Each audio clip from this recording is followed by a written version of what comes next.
আমার আল্লাহ সমস্ত নবীগণের চাইতে আমি রাসূলকে মর্যাদা বেশি দিয়েছেন। নবী কিছুক্ষণ পরে কই শুধু আমাকে নয়, শুধু আমাকে নয়, ওয়া ফাদ্দালা উম্মতি আলাল উম্মাহ, আমার উম্মতকেও আমার আল্লাহ সব উম্মতের চাইতে শ্রেষ্ঠ বানায়া দিয়েছে। সুবহানাল্লাহ। নবীরও পাওয়ার আছে, উম্মতেরও, নবীরও পাওয়ার আছে, উম্মতেরও। এই পাওয়ারটা দিবেন কে? আল্লাহ। যখন পাওয়ারটা দিবেন কে? আল্লাহ দিলে আমাদের কোনো আপত্তি থাকে না। কোন ওলি আল্লাহর কারামত শুনলে আমরা গায়ে আগুন লাগে, হুদা আগুন লাগে, ও মাগো ওলি হয়ে গেছে গায়ে এরকম করে লাইছে। আরে আল্লাহ কয় হ আমি তো পাওয়ার দেই ওলি আল্লাহদেরকে, নবীর পাওয়ারে তারা পাওয়ারফুল। নবীকে যেমন পাওয়ার দেই, সম্মান দেই, যারা নবীর সাথে সম্পর্ক করে আমি আল্লাহ তাদেরকেও শক্তি দান করি। জোরে বলুন সুবহানাল্লাহ। নবীগণের কাছ থেকে যে পাওয়ারটা প্রকাশ পায় এটাকে বলা হয় মুজিজা, আর ওলিগণের কাছ থেকে যে পাওয়ারটা প্রকাশ পায় এটাকে বলা হয় কেরামত। বলা হয় কি? কেরামত। ওলিগণকে কি পাওয়ার দিয়ে আল্লাহ? হাদিস শরীফের মধ্যে আছে, হাদিসে কুদসি, লা যালাল আবদু ইয়াতাকাররাবু ইলাইয়া বিন-নওয়াফিল হাত্তা আহাবতুহু কুনতু লাহু সামাহু আল্লাযী ইয়াসমাউ বিহি ওয়া বাসরাহু আল্লাযী ইউবসিরু বিহি ওয়া ইয়াদাহু আল্লাযী ইউখাযু বিহি ওয়া রিজলাইহি আল্লাযী ইয়ামশি বিহিমা ফাইযা সালানি ফাআতাইতুহু ফাইযা সালানি ফাআতাইতুহু। আমার কতগুলো বান্দা আছে যারা আমার বড় নিকটবর্তী হয়ে যায়, আমি আল্লাহ তখন তাদেরকে ভালোবেসে ফেলি। আমি আল্লাহ যখন ভালোবেসে ফেলি ওই ওলিদের চোখ তখন তাদের চোখ থাকে না, আমি আল্লাহর হয়ে যায়। সুবহানাল্লাহ বলুন। তাদের কান তখন তাদের কান থাকে না, আমি আল্লাহর কান হয়ে যায়। তাদের হাত তখন তাদের হাত থাকে না, আমি আল্লাহর হাত হয়ে যায়। তাদের পাও যখন তারা হাঁটে ওই পাও তখন তাদের থাকে না, ওই পাও আমি আল্লাহর হয়ে যায়। ফাইজা সালানি ফাআতাইতুহু, আমার ওলিগণ আমার কাছে যাহা চাই আমি আল্লাহ তাহাই তাদেরকে দান করি। সুবহানাল্লাহ। আমার ওলিগণ আমার কাছে যাহা চাই আমি আল্লাহ তাই দান করি। চিৎকার দিয়ে বলুন সুবহানাল্লাহ। সুবহানাল্লাহ।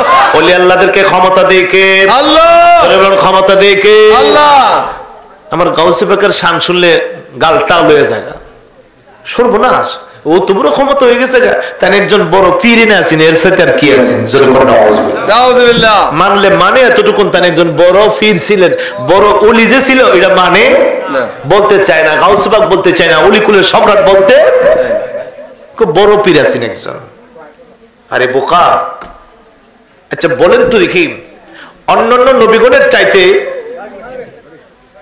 পায়ে জিঞ্জি ধরছে, অসুবিধা নাই, অন্যান্য নবীগণের চাইতে আমাদের নবীর মর্যাদা বেশি না কম? বেশি। কে বলেন বেশি না কম? বেশি। আমার রাসূল বলছেন অন্যান্য উম্মতের চাইতে আমার উম্মতের মর্যাদাও বেশি। সুবহানাল্লাহ। সুবহানাল্লাহ। কোরআন শরীফের মধ্যে একটা ঘটনা আল্লাহ পাক তুলে ধরছেন। সুলাইমান পয়গম্বরের সময় সুলাইমান আলাইহিস সালাম বলছিলেন, সুলাইমান আলাইহিস সালাম একটা মিটিং করলো, একটা সংসদ অধিবেশন করলো। সুলাইমানের সংসদ ছিল এমন সংসদ, পাখিরা উপরে ছায়া দিত, ডেকোরেশন করতো। সুবহানাল্লাহ বলুন। সুবহানাল্লাহ। জিনেরাও পর্যন্ত বসতো, পশু পাখি সবাই থাকতো।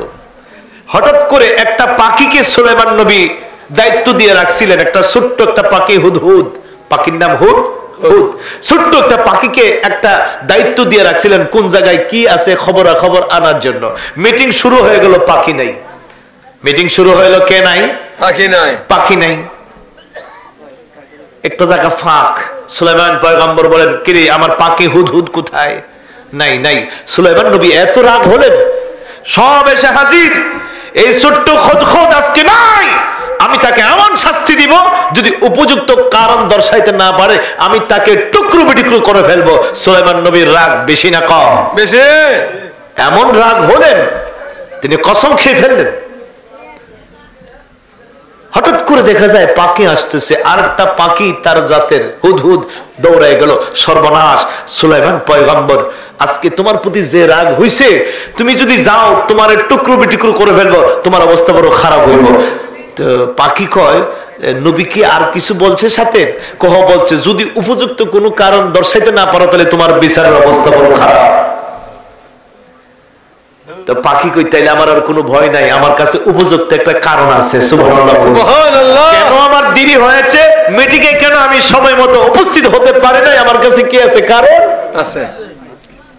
পাখি আসলো, সবাই ডরে ভয়ে কথা বলবেন না, ডরে ভয়ে থরথর করে কাঁপতেছে। সুলাইমান পয়গম্বর আজকে এই হুদহুদ পাখিরে না জানি কি বিচার করে। পাখি ঢুকলেন করুজুরে, সুলাইমান আলাইহিস সালামের দরবারে যায় কই, হে সুলাইমান পয়গম্বর, আপনি আমার নবী, আপনি আমার মালিক, আপনার কাছে আমি হাজির, অপরাধ আমাকে ক্ষমা করবেন। সুলাইমান নবী বলেন, কারণ কি বল আগে, কেন তোর দেরি হয়েছে? এত বড় সাহস তোর জন্য আমার মিটিং দেরি করতে হয়েছে, এত বড় সাহস আমার এই রাজ্যের মধ্যে কোন সৃষ্টি তো এরকম করতে পারে না। তুই ছোট্ট একটা পাখি আমার মিটিং সংসদ অধিবেশন দেরি করে ফেললে। হুদহুদ পাখি বললেন, হে নবী সুলাইমান, একটা নতুন খবর আছে। সুবহানাল্লাহ বলুন, সুবহানাল্লাহ। পাখি কই এমন খবর শোনাবো যে খবর শুনলে সুলাইমান নবীর মাথা নষ্ট হয়ে যাবে। ওগো নবী সুলাইমান, আমার কাছে এমন একটি খবর আছে যে খবর শুনলে আপনি নবীও পাগল হয়ে যাবেন। সুবহানাল্লাহ বলুন, সুবহানাল্লাহ। খবর কি আগে কম, খবর কি আগে কম, মানে এমন একটা কথা কইয়ে দিছে যাতে সুলাইমান আলাইহিস সালামের মন কি হয়ে যায়, আস্তে আস্তে ঠান্ডা হয়ে যায়, মাইরে জেলাইবো এই সে তার মাথায় এখন ঢুকছে। খবরটা কি কম, ও আল্লাহর নবী সুলাইমান, আমি যখন উড়ালতেছিলাম আমার একটা জাতীয় ভাই পাইলাম, বৈশা দুইজনে গল্প করতে লাগলাম। কি গল্প? আমি বলি আমার রাজ্যতে যে পয়গম্বর আছেন তিনি বড় ভালো, তিনি বড় শক্তিধর, তিনি একদিকে রাজা, একদিকে বাদশা, আর একদিকে আল্লাহর পয়গম্বর। সুবহানাল্লাহ। আমি একজন পয়গম্বরের গোলামি করি, আমি একজন পয়গম্বরের দায়িত্ব পালন করি, সেই রাজ্যের মধ্যে আমি থাকি। ওই হুদহুদ পাখি কয়, শোন, আমি আরেকটা রাজ্যের মধ্যে থাকি, বড় সুন্দর রাজ্যত্ব, ওইখানে কোনো পুরুষ নাই, ওইখানে কোনো পুরুষ পরিচালনা করে না। আমার রাজ্যের মধ্যে যিনি দেশ পরিচালনা করেন তিনি একজন নারী, তিনি একজন মহিলা, দেখলে প্রাণ জোড়ায় যায়, মন জোড়ায় যায়। জীবনে কোনোদিন তোর নবী, তোর দেশের বাদশা আমার রানীকে কোনোদিন দেখাও নাই, ওই দেশের খবর তোর বাদশার কাছে নাই। আরামের অভাব নাই, সুন্দর অভাব নাই, আমি বড় আরামে থাকি। গল্প করে গল্প করে গল্প করতে করতে টাইম হয়ে গেল।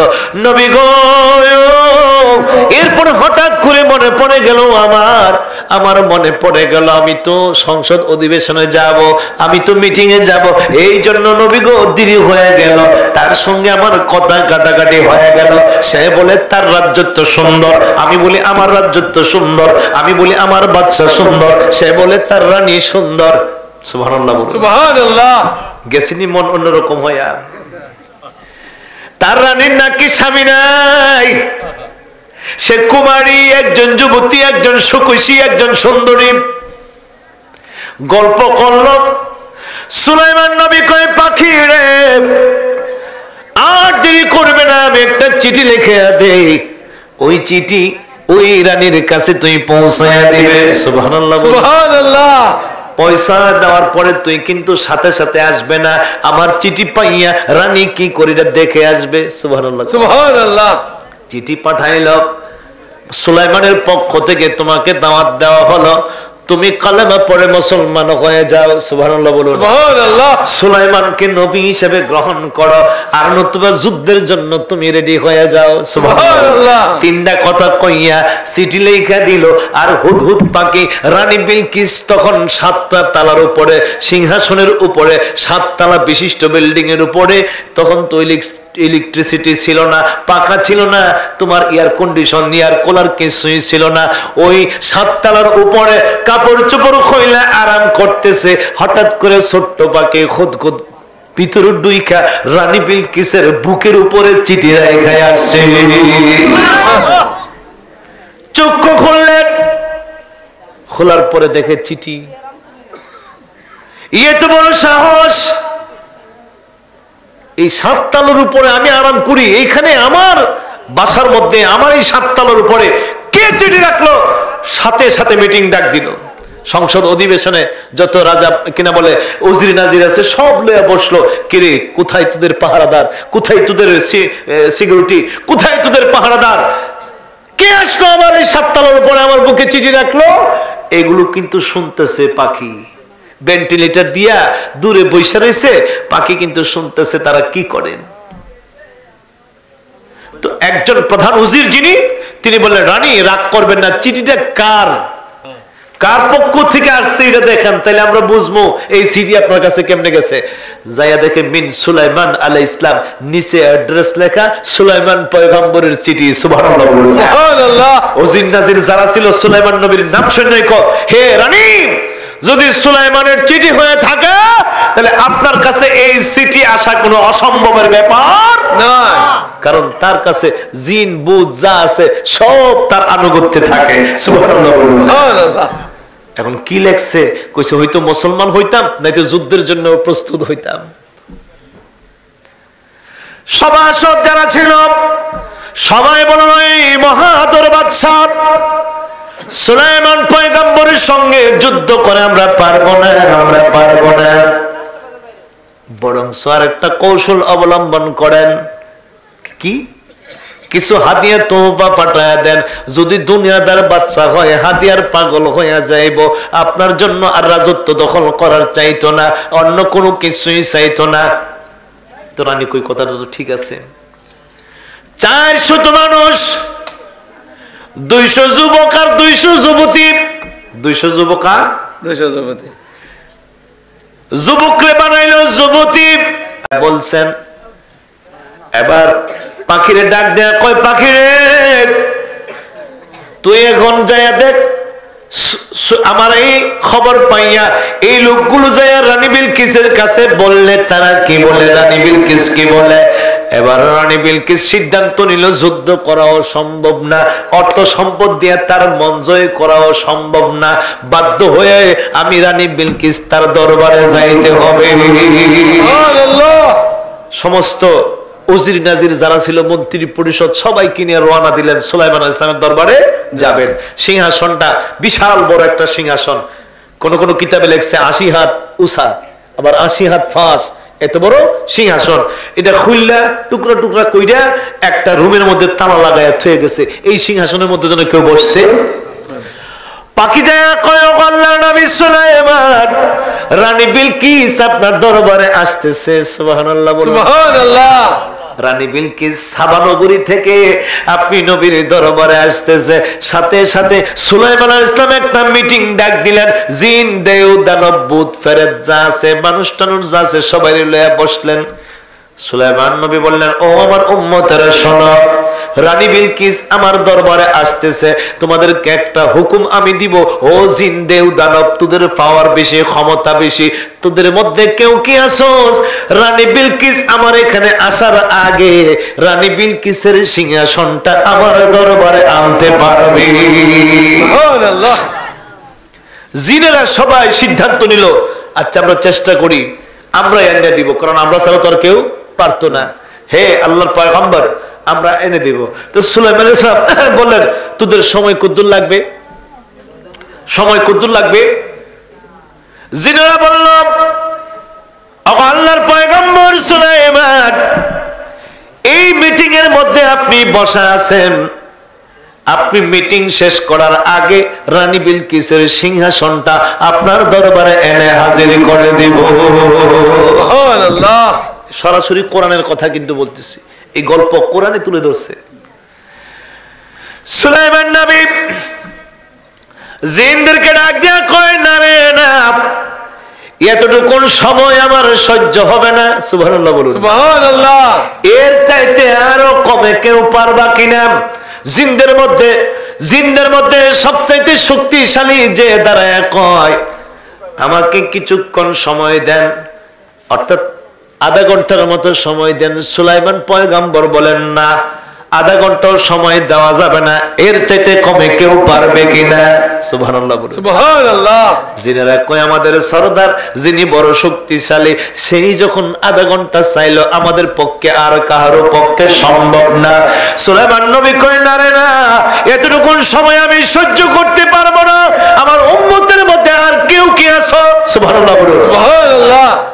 জিন দেও দানব সব ফেল হয়ে গেল, খামোশ খামোশ। স্টেজের কোনায় একজন বসা ছিল, দুর্বল একজন মানুষ, চিকন চাকন, দাঁড়ায়া কয় নবী গো,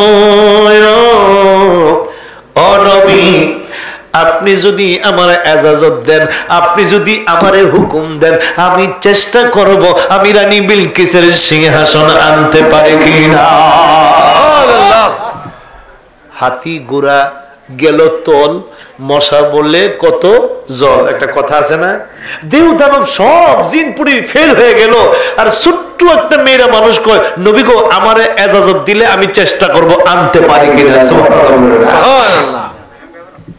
ক্ষমতা আছে কি নাই? আছে। কি ক্ষমতা দেখুন। নবী সুলাইমান ডাক দেয়া কই, কে বলো তুমি, কে বলো? জি, আমাকে যদি একটু হুকুম দেন আমি চেষ্টা করব। তার নাম ছিল আসিফ বরখিয়া। আসিফ রে, তুমি আনতে পারবে? জি, আপনি অনুমতি দিলে আমি নিয়ে আসবো। তো তোমার সময় কতটুকু? সুবহানাল্লাহ বলুন। সুবহানাল্লাহ। তোমার সময় কতটুকু?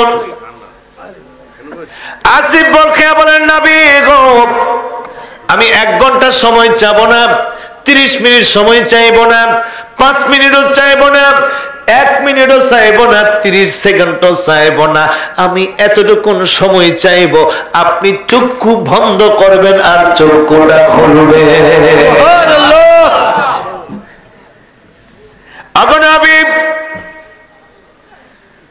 আমি 1 ঘন্টা, আধা ঘন্টা, 1 মিনিট, আধা মিনিট কোন সময় চাইবো না, সময়ের কোনো প্রয়োজন নাই। আপনি চক্ষু বন্ধ করবেন আর চক্ষুটা খুলবেন। সুলাইমান কই ঠিক আছে, এবার আমি এটাতে রাজি হয়ে গেলাম। সুলাইমান নবী চক্ষু বন্ধ করলেন, চক্ষুটা খুইলা দেখে সাবা নগরী থেকে রানী বিলকিসের সিংহাসন সুলাইমানের দরবারে হাজির। এবার আমার ভাইরা বলুন, সুলাইমান নবীর উম্মতের ক্ষমতার চাইতে আমার নবীর উম্মতের ক্ষমতা বেশি না কম? বলুন বেশি না কম? সুলাইমান নবীর উম্মত যদি অসম্ভবকে সম্ভব করতে পারে, আমার গাউসে পাক অসম্ভবকে সম্ভব করার ক্ষমতা আছে কিনা? ঝগড়া শুরু হয়ে গেল, মুসলমান আর খ্রিস্টান। খ্রিস্টান বলেন আমার নবীর ক্ষমতা বেশি। কি তোমার নবীর ক্ষমতা বেশি? কহ, আমার নবীকে আমার আল্লাহ ক্ষমতা দিয়েছিল। কবরের পারে দাঁড়ায় যখন বলতো কুম্বি ইজনিল্লাহ, মুর্দার মাটি ফাইটটা দাঁড়ায় যাইতো। সুবহানাল্লাহ। তোদের নবীর এই ক্ষমতা নাই, মুর্দারকে জিন্দা করার ক্ষমতা তোমাদের নবীর নাই। সুতরাং আমার নবী শ্রেষ্ঠ, আমার নবী সেরা। মুসলমান গায়ে গর্দানে ঠেলতেছে, দলিল জানে না আমার নবী যে মুর্দাকে জিন্দা করার ক্ষমতা রাখে, এটা মুসলমান জানে না। মুসলমান নবীর ক্ষমতা আসেনি? আছে। আর ঈসা নবী তো মরা মানুষ জিন্দা করছে, আর আমার নাম নবী মানুষ না, মানুষ না, মরা গাছ আমার নবীর পায়ের ছোঁয়া লাগা জিন্দা হয়ে যায়। সুবহানাল্লাহ। আরে মানুষ তো একবার জিন্দা ছিল, কথা বলতো, ঠিক না?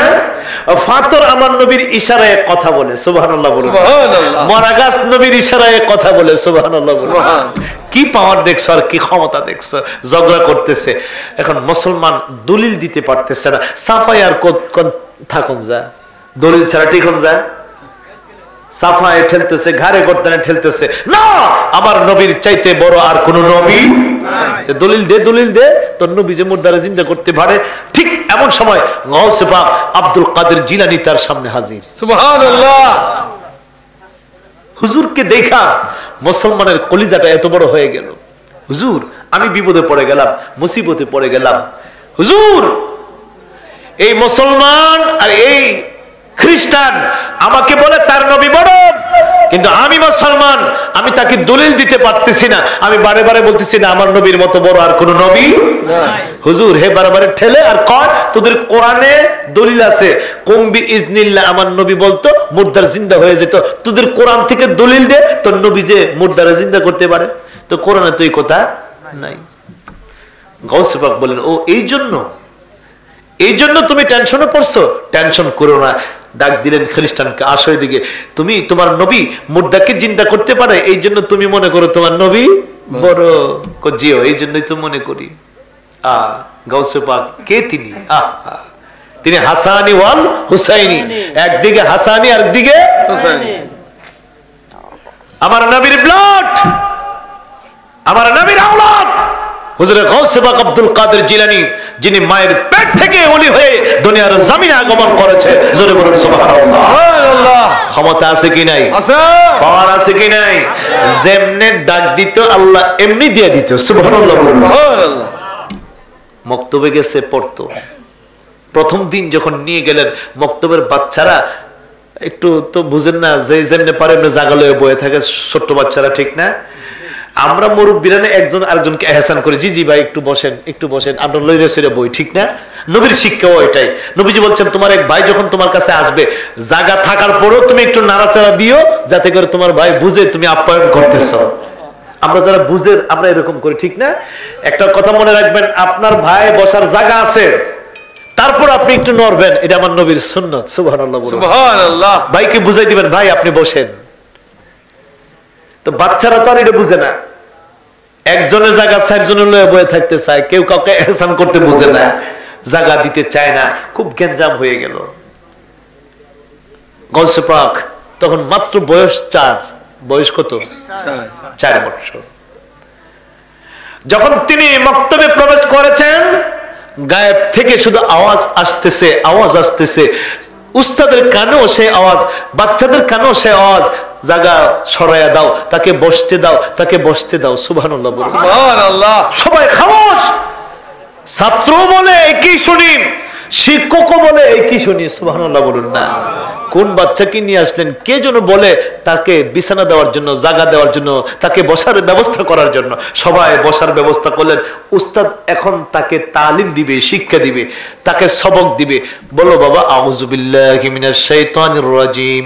গাউসে পাক বলেন বিসমিল্লাহির রাহমানির রাহিম।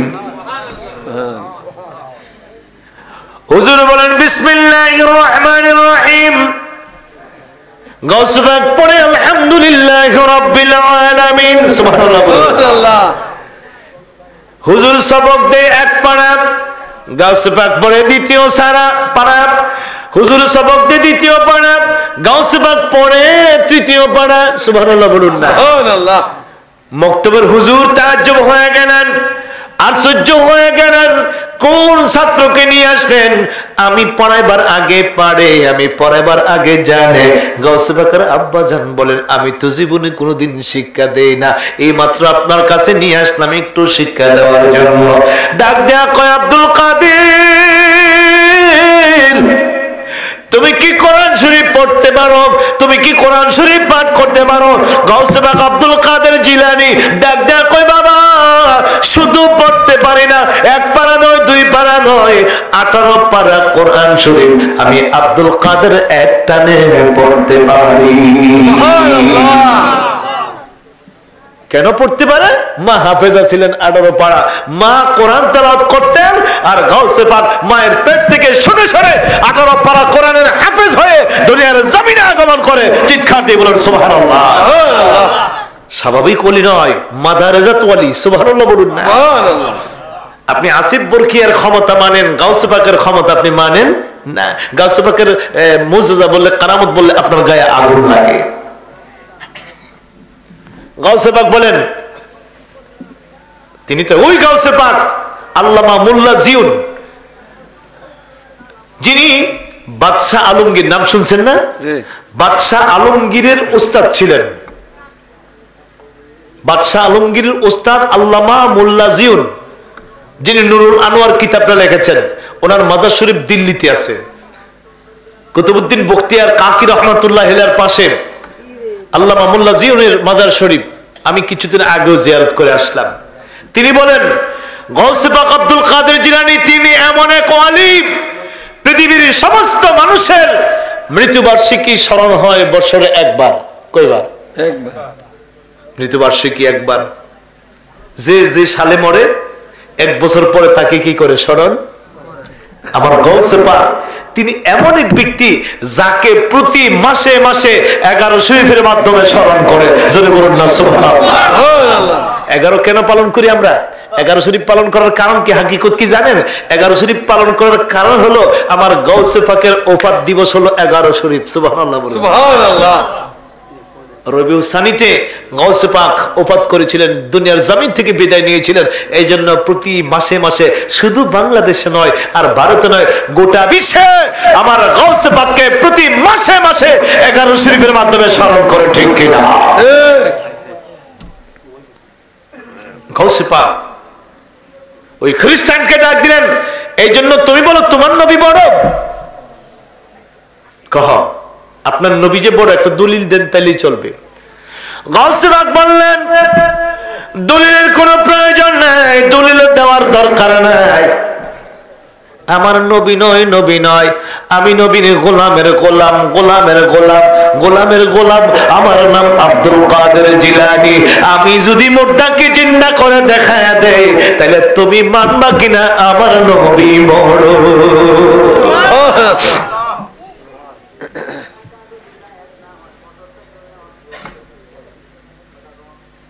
খ্রিস্টান তো তাজ্জব হয়ে গেল। এখন কি কর? আমি বলছি তার নবী পারে কিনা খালি একটা দলিল দেওয়ার জন্য, আর তিনি বলেন তিনি মুর্দারে জিন্দা করে দেখাই দিবে। আহা, গাউসে পাক বলেন নবীর দরকার নাই, নবীর দরকার নাই, দলিলেরও দরকার নাই, প্র্যাকটিক্যাল করে তোমারে দেখায় দিব। আমি তো আমার নবীর একজন আদনা গোলাম। তুমি বলো, তুমি দেখাও কোন জায়গা থেকে, কোন কবর থেকে আমি মুর্দাকে জিন্দা করব। এবারে খ্রিস্টান কয়ে বুঝছি এমন এক জায়গায় নিয়ে যাইব যে এখানে মূলত কোনো কবর টবর নাই, ওই জায়গা দেখাই দিব, ক্ষমতা আছে কিনা প্রমাণ হয়ে যাবে। আমার লোকে বেড়াগিরি করে, এমন জায়গায় দেখাবো যে জায়গায় জীবনে কোনো কবর। নীতি নীতি নীতি নীতি মনে করেন এক বালুর চরে নিয়ে গেল। হুজুর এই জায়গায় কবর আছে শুনছি, আপনি এখান থেকে কবর মুর্দাকে জিন্দা করার। আমার নবী তো হাজার হাজার বছর পুরানা কবর থেকে জিন্দা করত, আপনার ক্ষমতা থাকলে আপনি জিন্দা করেন। গাউসে পাক বললেন ঠিক আছে ঠিক আছে, কত দেখি তোর নবী কোন দোয়া পয়রা, আল্লাহ কোন দোয়া পয়রা মুর্দাকে জিন্দা করত। ও অতক্ষণে আপনার চালাকি বুঝছি, এই দোয়া পয়রা আপনি কাম সারতেন। এই দোয়া আমি কমু? গাউসে পাকের হালাতটা একটু গরম হয়ে গেল। না রে না, না রে না, তোর নবীর দোয়া আমি পড়বো না, তোর নবীর দোয়া পড়বো না, তোর নবী যা বলছে তার উল্টা আমি করব। সুবহানাল্লাহ, সুবহানাল্লাহ। এটি কি কয়? আমার নবীর দোয়ার উল্টা করলে আর কোনো দোয়াই থাকে না। আমার নবী বলতো কুম বিজনিল্লাহ, মুর্দার আল্লাহর হুকুমে জিন্দা হয়ে যাও। সুবহানাল্লাহ, সুবহানাল্লাহ। গাউসে পাক বললেন তোর নবী কুম বিজনিল্লাহ বলে মুর্দা জিন্দা করত, আমি কুম বিজনিল্লাহ বলবো না। ভিতরে ভিতরে কয় আল্লাহ তুমি আজকে আমার কিন্তু বেইজ্জতি করো না, তোমার নবীর শান, তোমার নবীর ঈমান, তোমার নবীর ইজ্জত বাড়ানোর জন্য আমি এই ঈসাইর কাছে, খ্রিস্টানের কাছে একটা ক্ষমতা দেখাইতে চাই। আল্লাহ গো তোমার নবীর শান, তোমার নবীর ঈমান যেন বৃদ্ধি পায়। তোর নবী কম বিসমিল্লাহ বলে আল্লাহকে ডাক দিলে আল্লাহ জিন্দা করে দিত, আর আমি বলবো মুর্দার তুমি উঠে যাও, উঠে যাও। সুবহানাল্লাহ। দোয়াটারে আমি রদবদল করব, পরিবর্তন কইরা কমু, তোর নবী কইতো কুম বিইজনিল্লাহ, আর আমি বলবো কুম বিইজনি। সুবহানাল্লাহ, সুবহানাল্লাহ। উঠো মুর্দার, উঠো, দেখো কোন কবর থেকে। এমন এক জায়গায় নিয়ে গেলেন, মরুচর, বালুর চর, কবর টবর বলতে কিছুই নাই। হুজুর এখান থেকে আপনি জিন্দা করেন।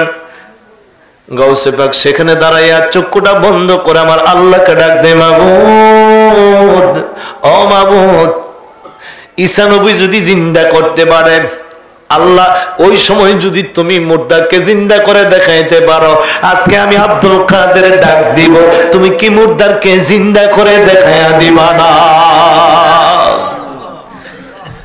কবরের পানে এভাবে হাত দিয়ে ইশারা দিল, ওঠো ওঠো, কে শুয়ে আছো ওঠো, কিন্তু কবর তো নাই। উঠো,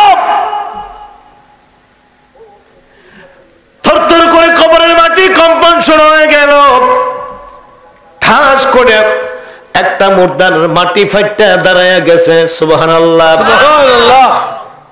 এখনকার নয়, এখনকার নয়, নূহ নবীর যুগের একজন, নূহ নবীর যুগের একজন মুর্দার, ওই যুগের মুর্দার এইখানে পড়ে রয়েছে, কোন মানুষও জানে না। আল্লাহর ওয়ালি ডাক দিছে, আমার আল্লাহ সেই মুর্দারকে জিন্দা করে দেখায়া দিয়েছে। আমার গাউসে পাকের ক্ষমতা আছে কি নাই? গাউসে পাককে ক্ষমতা দিয়েছেন কে? জোরে বলুন, গাউসে পাককে ক্ষমতা দিয়েছেন কে?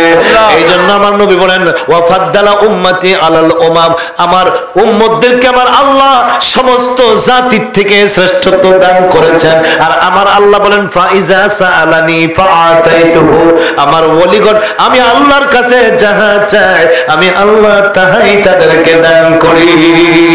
তাদের হাতে আমি এমন পাওয়ার, এমন ক্ষমতা দেই, আউলিয়ারা হস্তে কুদরত ও জালা, তীর জিস্তি বাজে গর্দন দাজরা, ওলিদের হাতে আমি আল্লাহ এমন পাওয়ার, এমন ক্ষমতা দিয়ে থাকি, একটা তীর যদি দুনুক থেকে ছুটে যায়, ওলি আল্লাহগণ ইশারা দিলে সেই তীর আবার ফিরে আসে।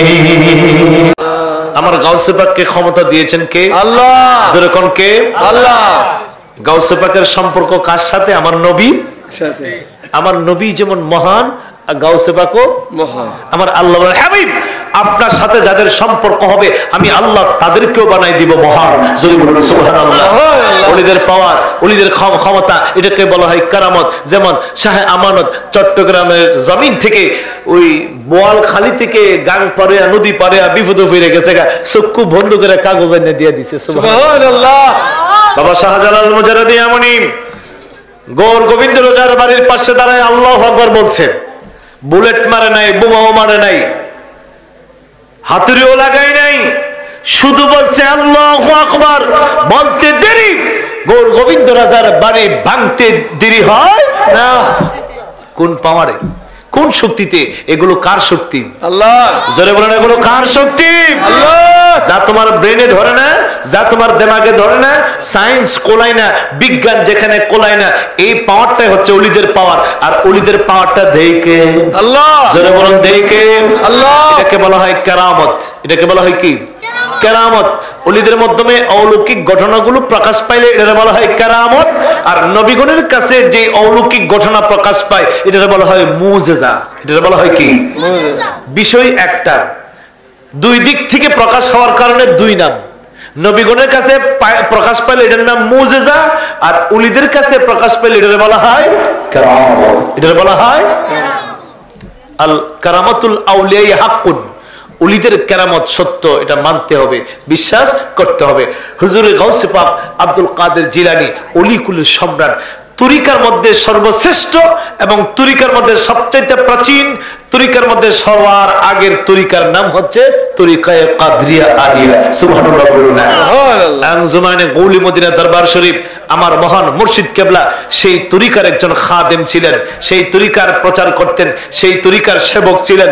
বাকি যতদিন পৃথিবীতে ছিলেন ততদিন আমার গাউসে পাকের শান, আমার গাউসে পাকের মান, আমার গাউসে পাকের ধারায়, আমার গাউসে পাকের তরিকায় মুরিদদেরকে তালিম দিয়েছেন। ঠিক কিনা? আমাদের নবী যেমন মহান, আমাদের তরিকাও মহান। সুবহানাল্লাহ বলুন। সুবহানাল্লাহ। তরিকা যেমন মহান, আমাদের ওলিও মহান। আমার ওলি তরিকার ইমাম যেমন মহান, আমাদের মুর্শিদ কেবলাও মহান। কেন?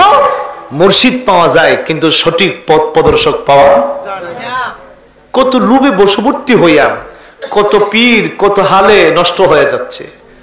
মুরিদের চিন্তায় অস্থির, টাকার চিন্তায় অস্থির, মুরিদের ব্যবসা বাণিজ্য অস্থির, মুরিদ থেকে কিভাবে নিবে এই ধরনের কাজে ব্যস্ত থাকে ফিরেরা, ঠিক না?